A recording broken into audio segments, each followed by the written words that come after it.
Bonjour à tous, bon week-end Pascal, d'où vous nous suivez. Merci beaucoup d'avoir choisi Canal 3 Bénin pour vous informer. C'est la meilleure source de l'information, en tout cas crédible à Cotonou.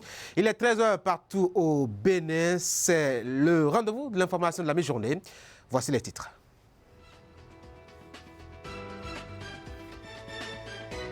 Le cordon sanitaire est érigé pour faire barrage au coronavirus et isoler certaines communes du reste du Bénin est maintenu, en tout cas pour ce qui est de son délai de mise en œuvre. Côté air couverte, d'autres localités ont été prises au piège. Le ministère de l'Intérieur en a présenté la liste ce matin et rappelé les exigences de la stratégie. Wahab Alikbara en a été témoin.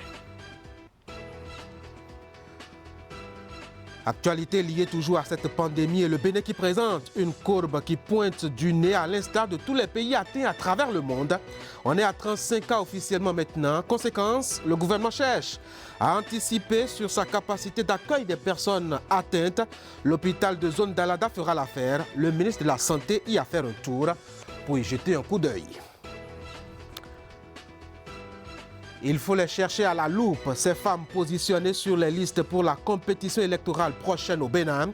Zakiat Latondi fait l'exercice combien difficile et en a déniché quelques-unes sur qui elle a fait de la lumière. Portrait de candidate aux élections à la base en attendant le coup d'envoi.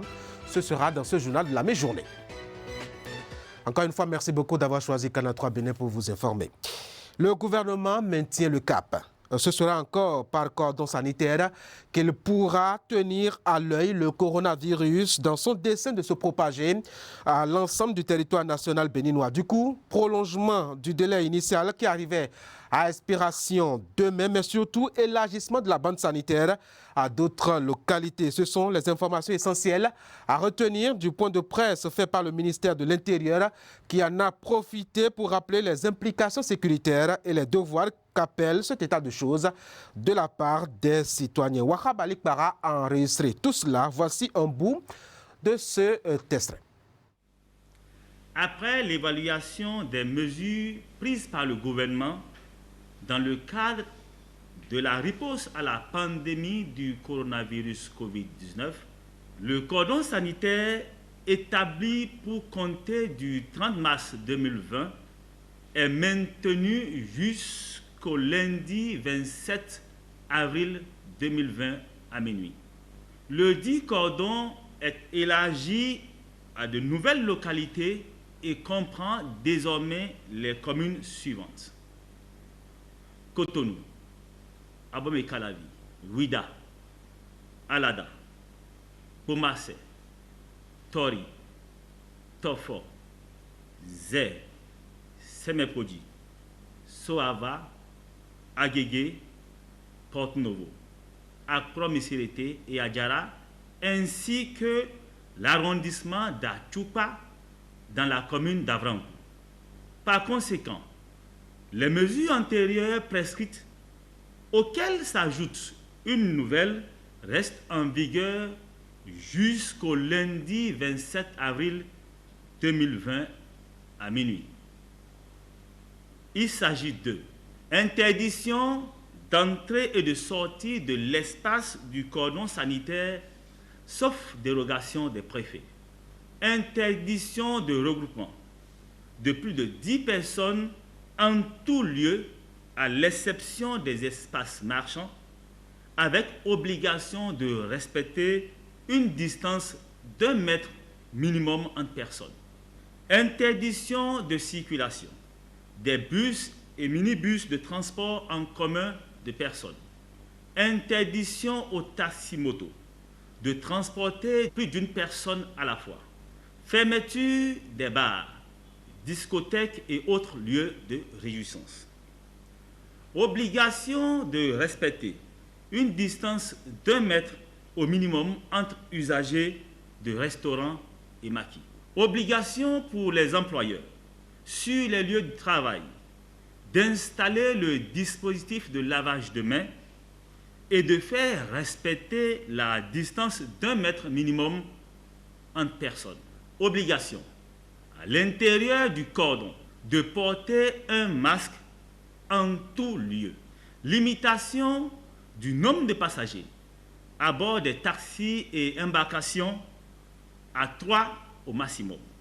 Prescription aux usagers des espaces marchands, à savoir boutiques, magasins, supermarchés, marchés ordinaires et autres, d'observer la distance d'1 mètre entre personnes.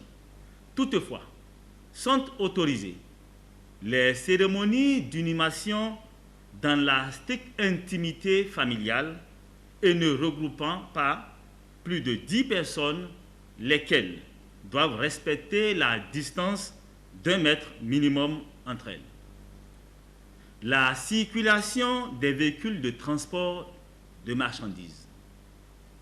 Par ailleurs, à l'endroit des populations sur toute l'étendue du territoire national, il est demandé de réduire les déplacements au minimum nécessaire et vivement recommandé de porter le masque de protection en tout lieu.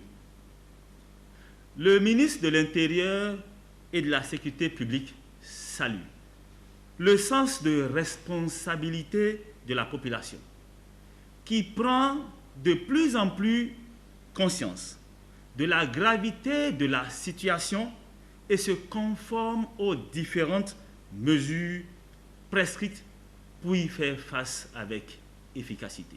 Il appelle à la poursuite de cet élan patriotique et invite tous les citoyens à continuer les efforts de sensibilisation réciproque et collective aux fins de contrer ensemble cette pandémie du Covid-19. Voilà pour le message donc du ministère de l'Intérieur. Sur le volet état des lieux de la pandémie au Bénin, mauvaise nouvelle. Le pays présente une courbe qui pointe du nez. On est à 35 cas maintenant officiellement pour un bond de 9 nouvelles contaminations parmi lesquelles celles dites locales. C'est le ministre de la Santé qui en a fait la confidence à Idriss Boukari et Moufid Saboran. Le professeur Benjamin Hongpatim en a profité pour attirer l'attention des populations sur un fait. On le suit. La situation actuelle, nous avons au total à ce jour 35 cas dont 3 cas autochtones, je dirais, communautaires, et le reste, c'est toujours des cas importés. Alors le message le plus important que je veux adresser à la population, c'est d'accompagner le gouvernement dans la dynamique de la riposte qui est mise en place, en respectant strictement les prescriptions qui ont été faites, notamment l'usage du masque au sein du cordon sanitaire de façon obligatoire et très recommandée au-delà du cordon sanitaire, la mesure de lavage des mains à l'eau et au savon à tout moment, même de manière abusive s'il le faut, vraiment, ou alors l'utilisation de gel hydroalcoolique à défaut d'avoir de l'eau et du savon à portée de main. L'atout, le réflexe de tout à travers le masque, puisque le port du masque est permanent maintenant. Il faut, lorsqu'on veut tousser à l'intérieur du masque et au-delà d'un certain temps, il faut retirer ce masque et le traiter lorsque c'est un masque qui est traitable ou le jeter dans une poubelle adaptée pour être éliminé. Nous avons pu constater que certaines personnes ont commencé à éliminer les masques dans les rues, par terre. Ce n'est pas du tout bienséant. Il faut éliminer les masques dans des poubelles pour que les enfants ne s'amusent pas à ça.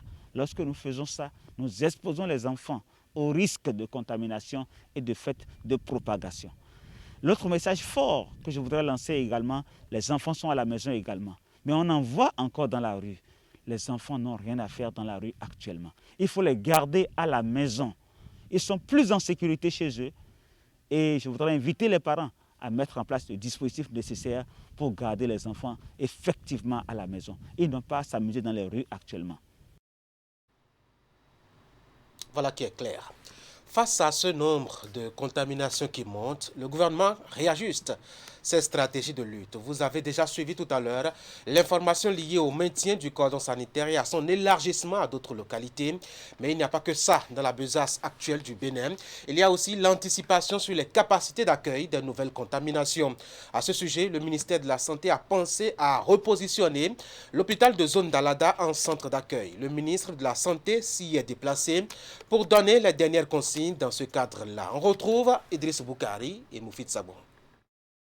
L'hôpital de la zone sanitaire Alada Tofozé est désormais réquisitionné pour abriter un centre d'isolement et de prise en charge des patients du coronavirus. En attendant de commencer à recevoir les cas, l'hôpital reçoit ce vendredi la visite du ministre de la Santé. La mise en place d'un centre d'isolement ici répond à l'option stratégique du gouvernement pour lutter efficacement contre la pandémie. La stratégie gouvernementale est de ne pas prendre en charge les cas positifs de la COVID-19 au niveau de nos structures sanitaires habituelles. De fait, nous avons décidé d'ériger un certain nombre de centres de prise en charge. C'est ainsi que le centre de l'Est, École nationale de police, ainsi que le centre d'Abomey-Calavi et le centre de Natitengo avaient été initialement identifiés. Au-delà de cela, nous avons constaté la nécessité d'augmenter encore les capacités au regard de ce qui se passe autour de nous. Et c'est ainsi que la décision a été prise par le gouvernement d'ériger l'hôpital de zone d'Alada et l'hôpital des armées de Parakou en centre de traitement. Le centre est subdivisé en 3 zones. Zone verte, rouge et orange. Tout le matériel qu'il faut pour une meilleure prise en charge des patients est déjà disponible. Le gouvernement a pris toutes les dispositions à cet effet.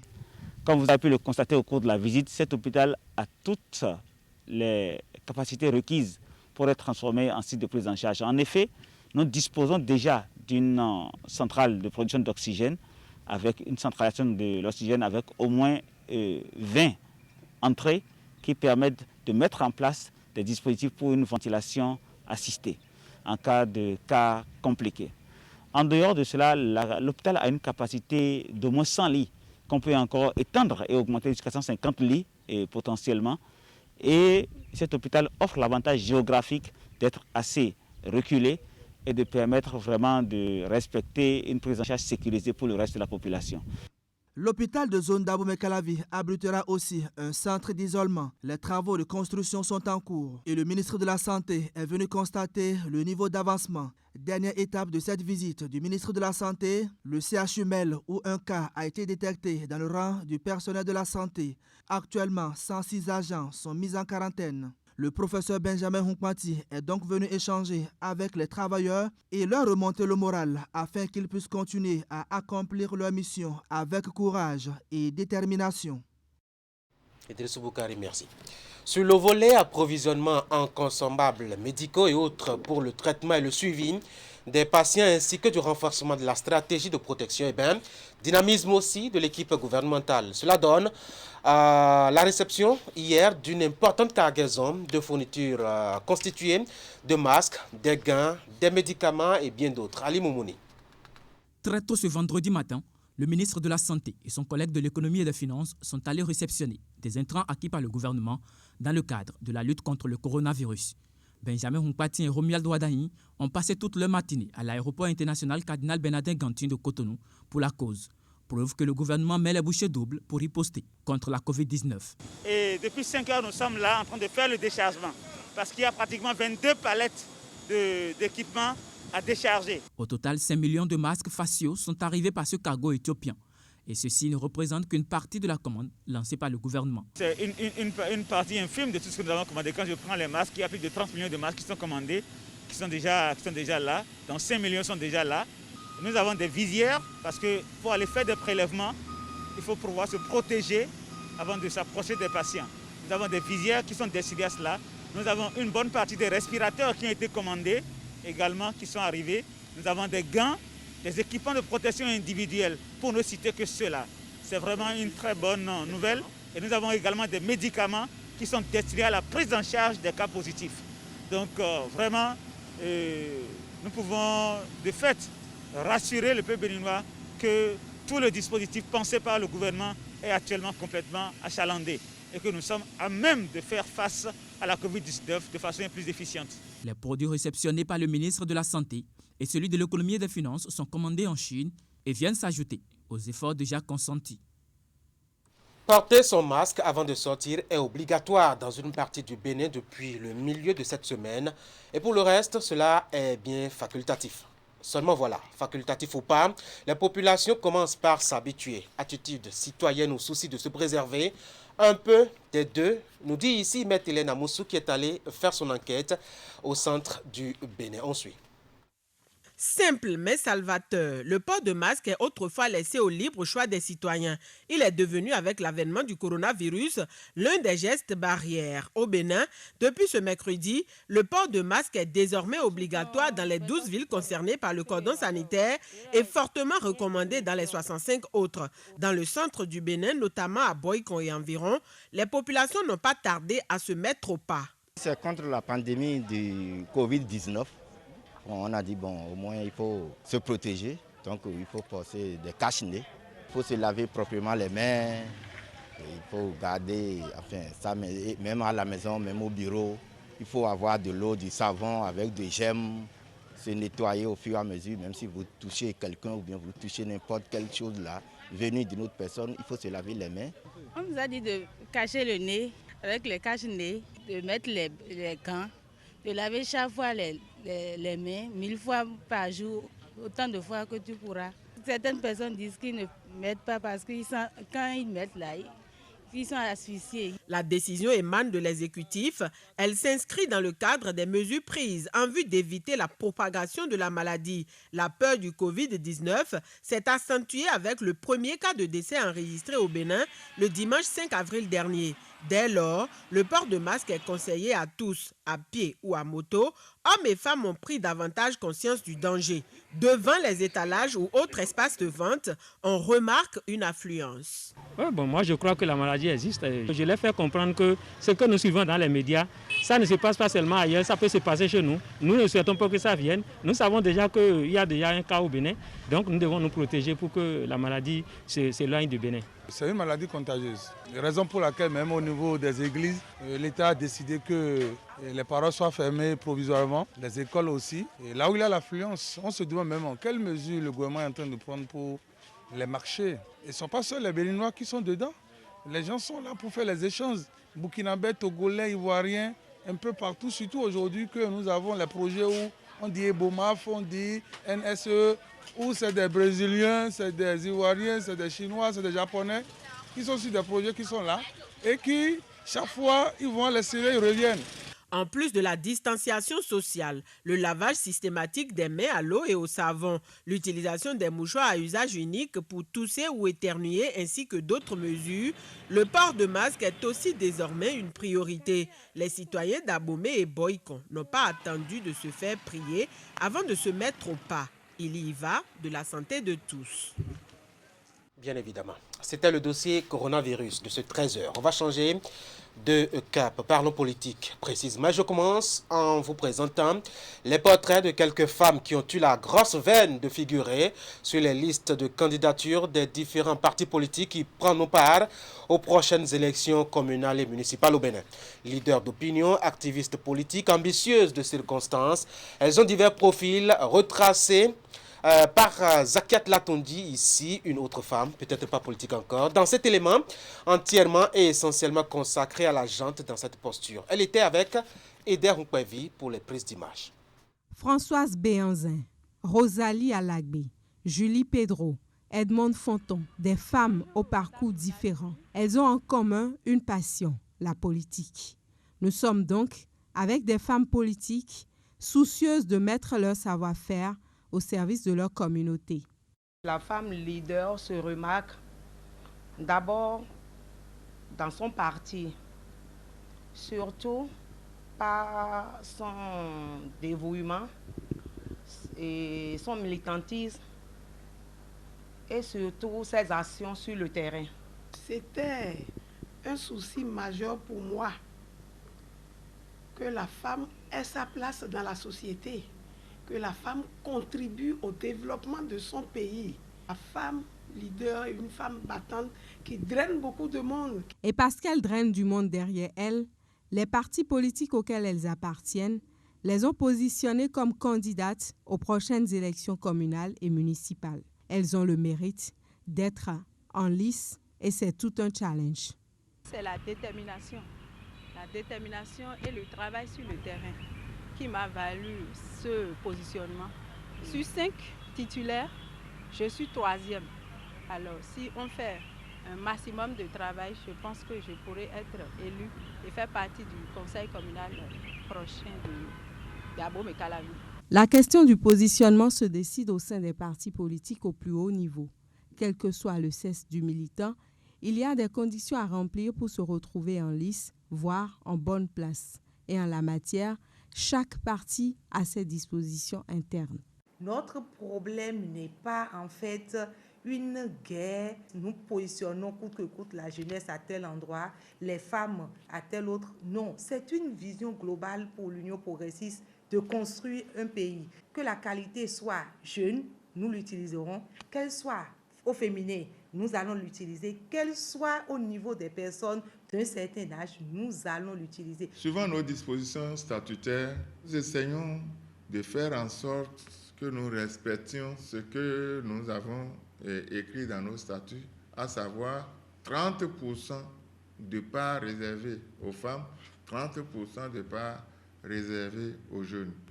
Pour ces femmes que nous avons rencontrées, l'heure est maintenant à la mobilisation des électeurs à la base. Il faut redoubler d'ardeur au travail pour un résultat satisfaisant à la fin du processus. Je suis déjà dans le social et c'est ça mon rôle. Et je dois continuer dans ce sens-là, pour œuvrer dans ce sens-là. Et j'invite toutes les autres femmes candidates, leaders, d'œuvrer dans ce sens-là, parce que c'est ça qui fait bondir beaucoup sur le terrain. Il y a beaucoup de chances pour les femmes bien positionnées, surtout les femmes qui sont à la tête des listes, là, vraiment, il y a une chance, ils sont partis. Mais il faut tout faire. Il ne faut pas dire que je suis à la tête de liste et aller s'asseoir. Il faut tout faire pour remporter beaucoup de conseillers. Nous devons encore plus travailler. Nous avons déjà la confiance des électeurs. Et il nous suffirait juste de rester avec eux, encore soudés ces derniers temps. Comme à chaque échéance électorale, les femmes cette fois-ci encore ne sont pas du reste. Elles sont aussi en lice et n'entendent pas se faire conter l'histoire, mais faire partie de l'histoire, mieux en être des auteurs. Ça joue à la guerre larvée par médias interposés chez les forces Kori pour un Bénin émergent. C'est depuis la démission annoncée du président d'honneur Boni Yayi dimanche dernier que l'atmosphère s'est davantage crispée chez les Kori qui alternent démission, soutien et invective. Mais au niveau du secrétariat exécutif national tenu par Paul Rompin, on a eu l'œil très perspicace pour déceler le fond du problème. La démission de Boni Yayi serait l'acte ultime d'un groupe allergique à l'idée d'une participation aux élections prochaines. C'est à travers une déclaration publique que ce qu'ils ont appelé secret a été mis dehors par la voix de Rufin Nansounom. En voici un extrait capté par Ali Moumouni et Elvis Tonoukwa.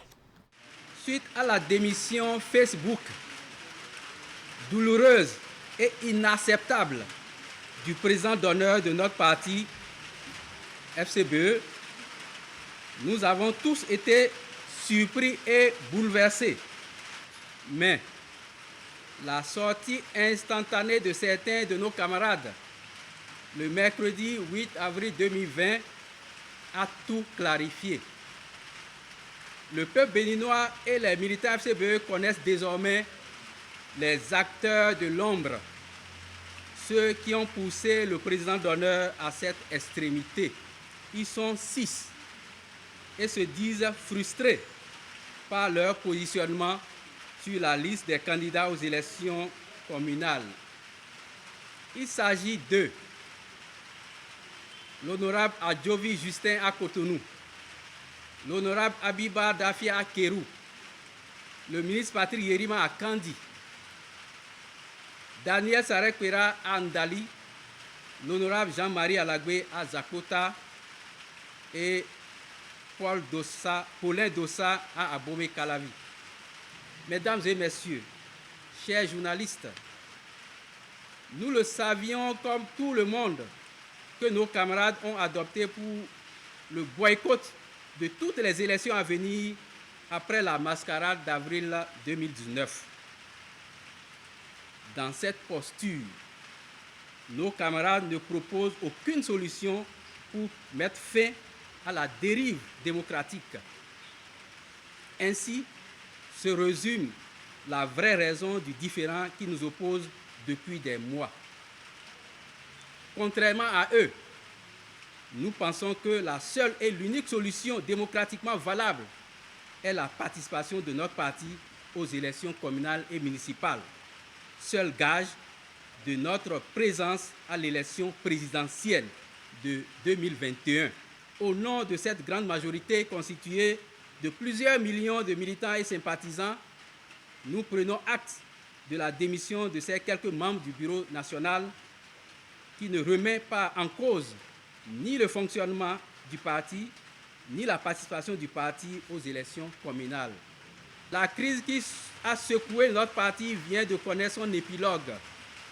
Les instigateurs viennent de jeter l'éponge en démissionnant eux-mêmes du parti.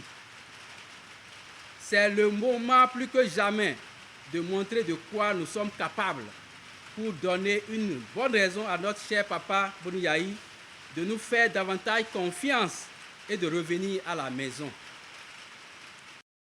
Voilà, Boni Yayi est prié de revenir donc à la maison. On va finir ce journal par un élément culturel et surtout de culte. C'est un élément matériel, mais c'est entre autres l'un des ponts qui lie le monde des vivants à celui des ancêtres chez les Fonds d'Abomey.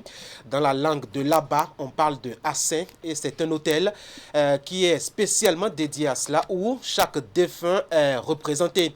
C'est une sorte de perche en métal terminée en formes diverses suivant le génie et l'inspiration du fabricant, mais n'y touche pas qui veut. Il faut tout un rituel pour un objet dont le rôle va au-delà même de la communion avec les ancêtres ou de la protection de la descendance. Il y a bien beaucoup d'autres choses que nous détaillons ici. Y met Hélène Amoussou dans son magazine qu'elle a réalisé à cet effet.